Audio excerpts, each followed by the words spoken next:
A woman kidnapped 18 years ago from South Lake Tahoe is back with her mother tonight. Jaycee Dugard was abducted in 1991. She was just 11 years old. Police say 58-year-old Phillip Garrido held her the entire time as a virtual slave in his backyard in Antioch. Garrido admitted to the kidnapping during a meeting with his parole officer yesterday. Investigators also say that Garrido fathered 2 children with Dugard. You are standing at the corner of Pioneer Trail and Washoe Boulevard in South Lake Tahoe, California. It is 8:10 inches the morning on the 10th of June, 1991. The air is cool, the way mountain air always is, before the sun gets high enough to matter. There is a school bus stop at the end of the street, and a little girl is walking toward it in a pink jacket. She has blonde hair and blue eyes, and she is 11 years old.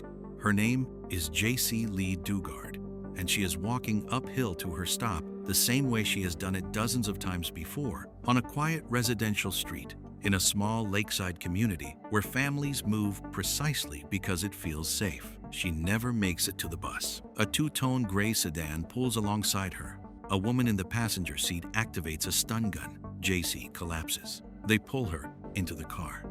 In the house at the bottom of the hill, her stepfather, Carl Probin, is watching through the garage window. He sees all of it happen.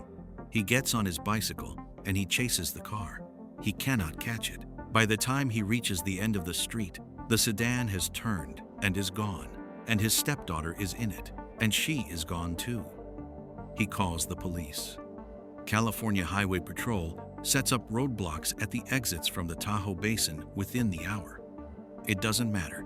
Phillip and Nancy Garrido are already through. What happened next is one of the most disturbing stories in American criminal history, not just because of what was done to Jaycee Lee Dugard, though what was done to her is almost beyond comprehension, but because of how long it lasted, because of how many times the system that was supposed to catch it looked directly at it and looked away, because a little girl in a pink jacket walked up a hill one morning and didn't come home for 18 years. And the man who took her was not a ghost. He was not invisible.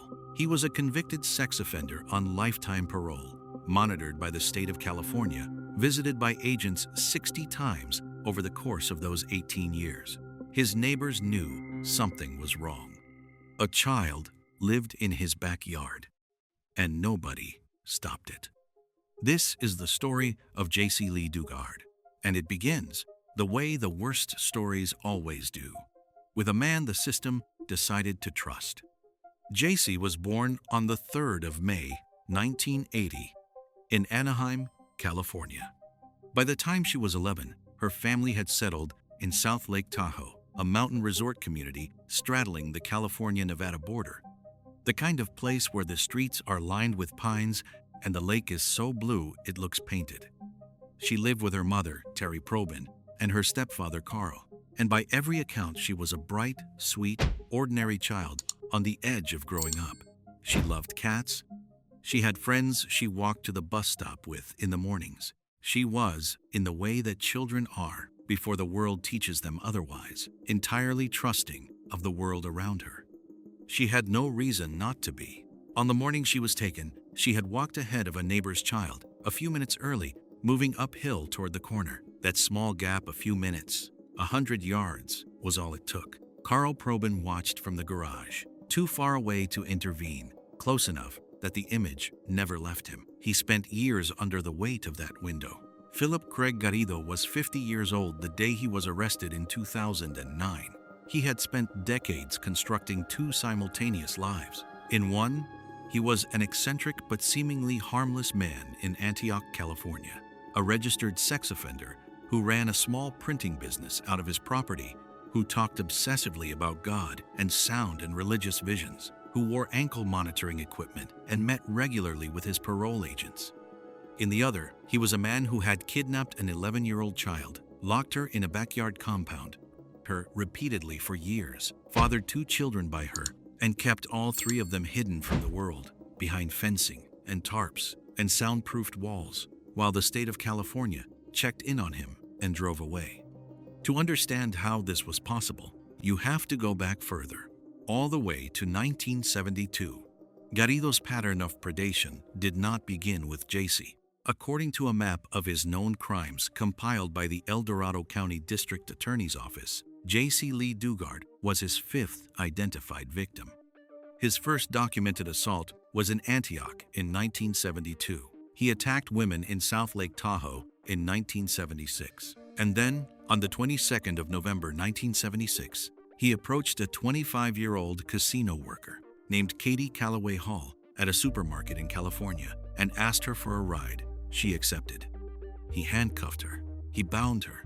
He drove her nearly 60 miles across the state line to a mini storage warehouse in Reno, Nevada, high on LSD, and he for 8 hours. She was only found when a police officer investigating a broken lock on the storage shed stumbled onto the scene. Garrido was convicted. He was sentenced to 50 years in federal prison for kidnapping and to 5 years to life in a Nevada state court. Katie Calloway Hall later said she was told his projected release date was 2006. She tried to go on with her life, carrying the knowledge that he was locked away and would be for a long time. She was wrong. In 1988, after serving just 11 years of a combined 55-year sentence, a federal parole board released Phillip Garrido. A 5-person panel evaluated him, used a risk assessment table, and decided he was fit to return to the world. He was labeled a sex offender. He was placed on lifetime parole. His parole officer told Katie Calloway Hall not to worry. He said Garrido would be in a fishbowl for the rest of his life. He said he would be monitored daily, drug tested daily, checked at his home regularly, that Garrido would be under a microscope. Less than 3 years after walking out of prison, Phillip Garrido drove to South Lake Tahoe with his wife Nancy and abducted Jaycee Lee Dugard. The parole system did not catch it. The FBI, which later admitted it never had anything close to these people in the Dugard investigation, did not catch it. And after Jaycee disappeared, the investigation in South Lake Tahoe, despite its intensity in those first frantic days, never extended its lens 170 miles southwest to Antioch, where Garrido had already taken her. In those first days, the community mobilized with everything it had. More than 50,000 flyers were distributed within weeks, with another 5,000 printed in Spanish. Hundreds of law enforcement personnel worked the case. Search dogs covered the terrain around the Tahoe Basin. The FBI arrived. America's Most Wanted aired a segment on June 15th, just 5 days after the abduction. Volunteers gathered at the South Lake Tahoe Library every Wednesday to mail posters to gas stations and businesses across the country. In July, the community held Pink Ribbon Day in Jaycee's honor. Her mother, Terry, held a press conference the day after her daughter was taken and pleaded with the kidnappers to bring her home. Carl Probin gave law enforcement the best description he could of the sedan and its occupants. Tips flooded in by the thousands. None of them led to Antioch. Here is what Jaycee Dugard walked into on the 10th of June, 1991. A property at 1554 Walnut Avenue in Antioch, California, owned by Garrido's mother, where Phillip and Nancy lived, and where, over time, they had built something that would not be described in any polite way. In the backyard behind the house, concealed from the street by fencing and overgrown vegetation, was a labyrinth of tents, sheds, and enclosed spaces. 2 sheds, 2 tents, a primitive outhouse, a makeshift shower. One of the sheds was soundproofed. A separate structure had been set up as a recording studio, part of Garrido's ongoing obsession with music and religious messaging. This was not temporary. This was a constructed, deliberate, permanent prison. Jaycee lived in it for 18 years. She was 170 miles from her mother's house. She was 170 miles from the school bus stop on Washoe Boulevard. She was, in almost every sense that mattered, invisible. In the immediate weeks of her captivity, Garrido sexually assaulted her repeatedly. He told her she would never go home. He constructed around her the psychological architecture that abusers build to make escape feel not just impossible, but inconceivable. A mixture of fear and isolation and manipulation, so thorough that over time, It doesn't just control a person's movements, it restructures their understanding of what is normal, what is safe, who can be trusted. Jaycee later wrote that he fed her countless lies, that he terrified her into compliance, that she only left the backyard compound for certain supervised trips, and only after the Garridos had spent years ensuring she would not run, would not call out, would not identify herself to anyone. When she was 14 years old, Jaycee gave birth to her first daughter. There was no hospital, no doctor, no medical assistance of any kind. Nancy Garrido delivered the child in the backyard compound. When Jaycee was 17, she gave birth again, another daughter. Again, no medical care.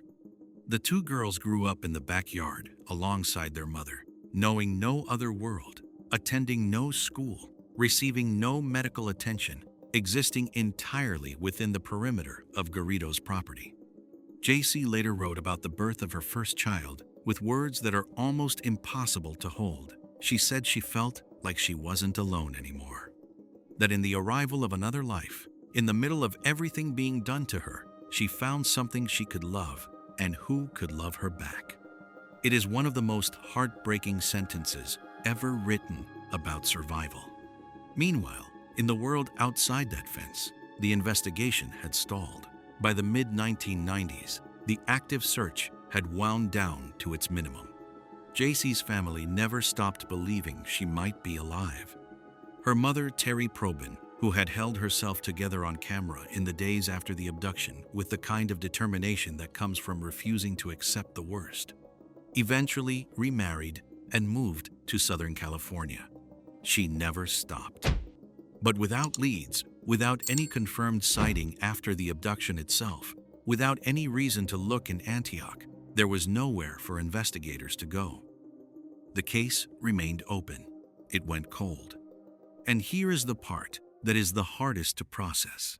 Because while the investigation sat frozen, while the case numbers gathered dust, Phillip Garrido was being monitored. He was on lifetime parole. He was a registered sex offender. He wore a GPS ankle bracelet that tracked his movements. He met with parole agents several times per month.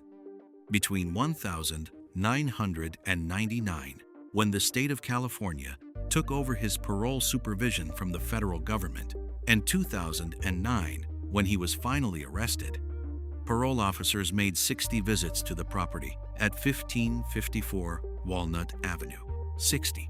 They visited the house where Jaycee and her daughters were living in a backyard compound, and they left without finding them. In 2006, a neighbor had reported to police that children were living in tents in the Garrido backyard. Officers came out. They did not search thoroughly enough. They did not find the compound. In 2008, law enforcement visited again. Same result. The secret backyard, as Jaycee would later call it, with quiet devastation in her memoir, was not particularly secret. She wrote, "Funny how I can look back now and notice how the secret backyard didn't really look so secret. It makes me believe no one cared or was even really looking for me.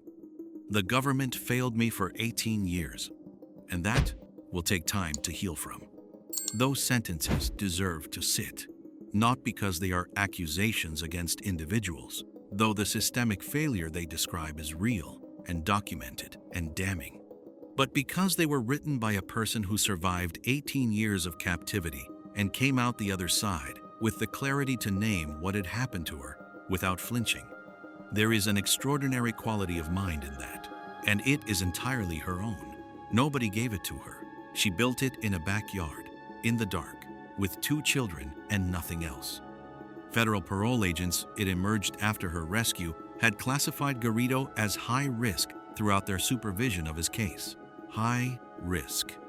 And despite that classification, they had only visited his house 10 or 11 times over the years they managed his case. When California took over in 1999, the GPS ankle bracelet tracked where he went. But it could not look through a fence. It could not hear what was happening in the compound behind the house. It could tell parole agents that Garrido was home. It could not tell them who else was there. The reports that followed the 2009 arrest were unambiguous.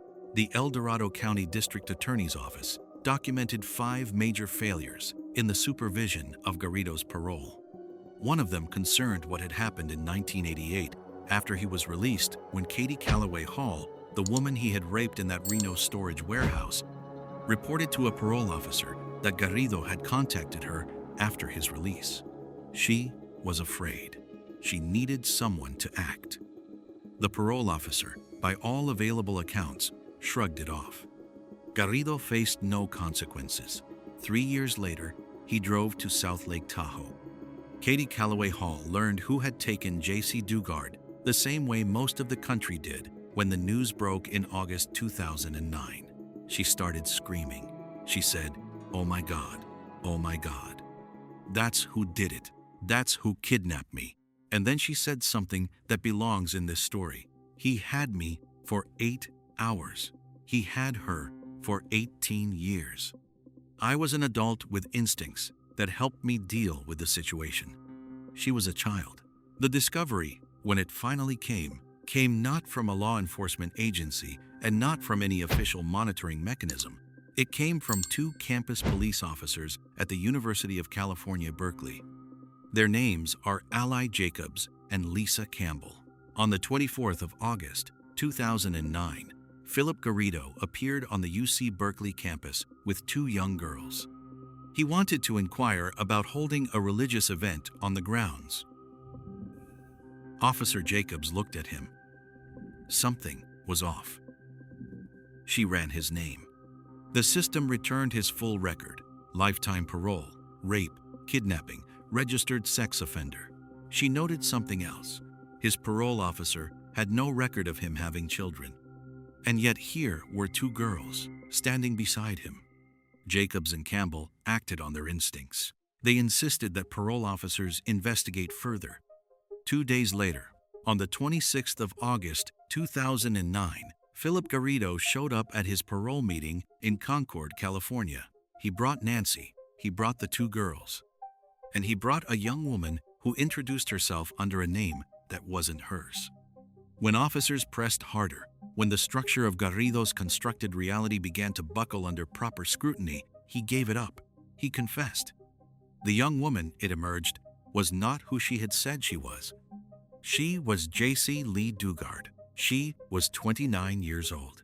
She had last been seen on a street corner in South Lake Tahoe on the morning of the 10th of June, 1991, when she was 11 years old and wearing a pink jacket. She had been 170 miles away from her family for 18 years in a backyard. The reunion between Jaycee and her mother, Terry Probin, is not something that was filmed or described in clinical detail, because they deserved privacy in that moment more than the world deserved documentation. But Jaycee's aunt, Tina Dugard, spoke to reporters outside the FBI's Los Angeles office and said, "The smile on my sister's face was as wide as the sea. Her oldest daughter is finally home." This is a joyful time for the family. Jaycee remembers all of us. We've laughed, cried, taken pleasure in each other's company. She said Jaycee was getting to know her younger sister, who had been born after the abduction and was only a baby the last time they had been in the same world together. 18 years of a sibling's life, lived in parallel, neither knowing the other. Carl Probin, Jaycee's stepfather, who had ridden his bicycle down that street in 1991 and watched the gray sedan disappear, said he had no idea they would find her alive. After 18 years, most people had quietly accepted that they wouldn't. He was wrong. And the wrongness of that assumption is, in this story, the one piece of light. Phillip Garrido and Nancy Garrido were arrested on the 26th of August, 2009. Phillip was charged with 29 counts, including kidnapping and multiple counts of rape by force. Nancy was charged as an accomplice. Both entered not guilty pleas initially. Then, in a surprise move, they both pleaded guilty, a decision that spared Jaycee and her daughters from having to testify at trial. On the 2nd of June 2011, Phillip Garrido was sentenced to 431 years to life in state prison. Nancy received 36 years to life. Jaycee issued a statement through her attorney. "I'm relieved that Phillip and Nancy Garrido have finally acknowledged their guilt and confessed to their crimes against me and my family. The state of California, which had supervised Garrido's parole and visited his property 60 times without discovering a kidnapped child and her daughters living in a backyard compound, was sued by Jaycee Dugard.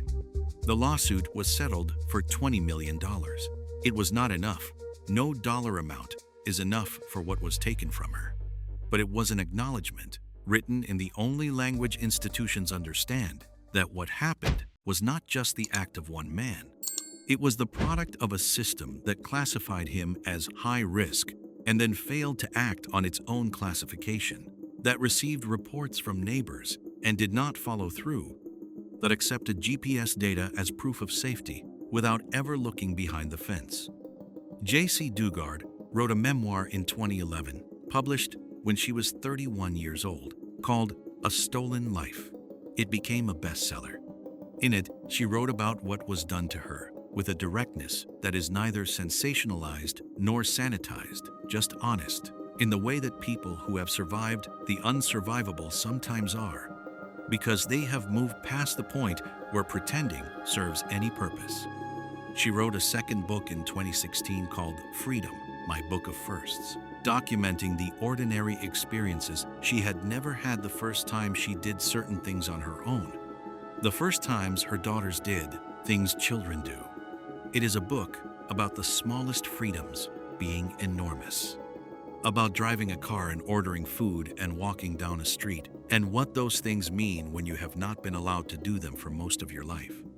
She established the JAYC Foundation, JAYC standing for Just Ask Yourself to Care, to support families who have survived abduction and captivity. She has spoken publicly about recovery in careful, measured terms, always protective of her daughter's privacy, always clear about the fact that healing is not a destination you arrive at, but a practice you maintain. She said in a 2016 interview, "It's taken a lot of time. It hasn't happened overnight."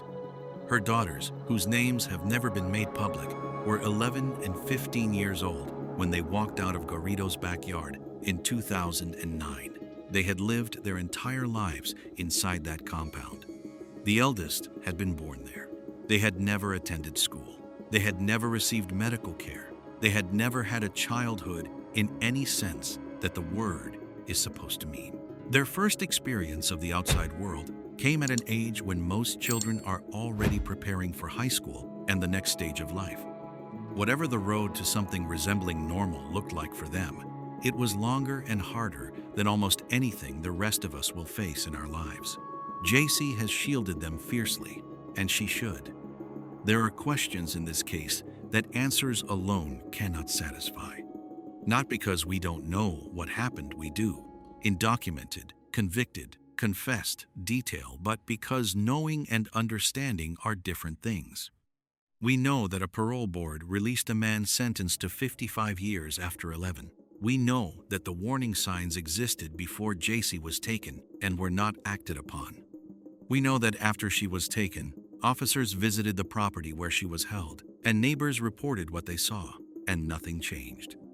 We know that the system that was supposed to prevent this was functioning, technically, the whole time. It was making visits, it was tracking movement, it was filing reports, and a child was in a backyard for 18 years. What the case of Jaycee Lee Dugard demands of anyone who looks at it honestly is not just anger at Phillip Garrido, though that is entirely appropriate. It demands a reckoning with how institutions assess and manage risk, with what it means to supervise a dangerous person, with a gap between monitoring on paper and actually protecting the community. It demands the kind of scrutiny that is uncomfortable because it implicates not monsters in isolation, but processes and decisions made by ordinary people operating within systems that were inadequate. California conducted its internal review. Federal authorities conducted theirs. Changes to parole supervision protocols were recommended and in some cases implemented. The settlement Jaycee received from the state came with implicit acknowledgement of those failures. But acknowledgements, As the Walsh family knew after Adam, and as Jaycee Dugard knows better than anyone, are not the same as repair. They are not the same as the 18 years she didn't get to live. They are not the same as the childhood her daughters were never given. They are something. They are not enough. What is perhaps most striking about Jaycee Dugard, in the years since she walked out of that compound at 29 years old, is the quality of her survival. Not just the fact of it, though. The fact of it, the sheer improbable reality that she endured 18 years of what was done to her and came out to the other side, capable of writing books and building a foundation and raising 2 daughters and driving a car and ordering food in a restaurant. Not just the fact, but the quality, the clarity she brings to what happened to her, the refusal to be defined exclusively by it, the insistence on protecting her daughters from the world's appetite for their story. The work she does for other survivors. She was a child in a pink jacket walking to a school bus stop. She is a woman who decided, without anyone being able to force it, that the theft of 18 years would not also consume the ones that followed. Phillip Garrido is in a California state prison, serving 431 years to life. Nancy Garrido is also imprisoned, serving 36 years to life. They are both theoretically eligible for parole in 2034. Katie Calloway Hall, the woman Garrido raped in 1976 and whose desperate call to a parole officer in 1988 was ignored, said after his sentencing that something in her had finally closed. That she had lived with his name in her head for 33 years, that it was over. She also said something that has stayed with those who followed this case. The only thing I can think of worse than what happened to me is it happening to my child. I can't imagine what Jaycee is going through. He had me for 8 hours. He had her for 18 years. He had her for 18 years. She was 11 when she walked up a hill in a pink jacket toward a school bus in South Lake Tahoe. She was 29 when she walked out of a parole office in Concord and into a world that had continued without her while she was gone. She missed her teenage years. She missed her 20s. She missed the ordinary accumulation of experience that most of us take for granted: high school and first jobs, and choices about where to live and what to do and who to become. She gave birth in a backyard without a doctor. She raised 2 children in a compound behind a fence. She had her name taken from her and was forced to call herself something else for years.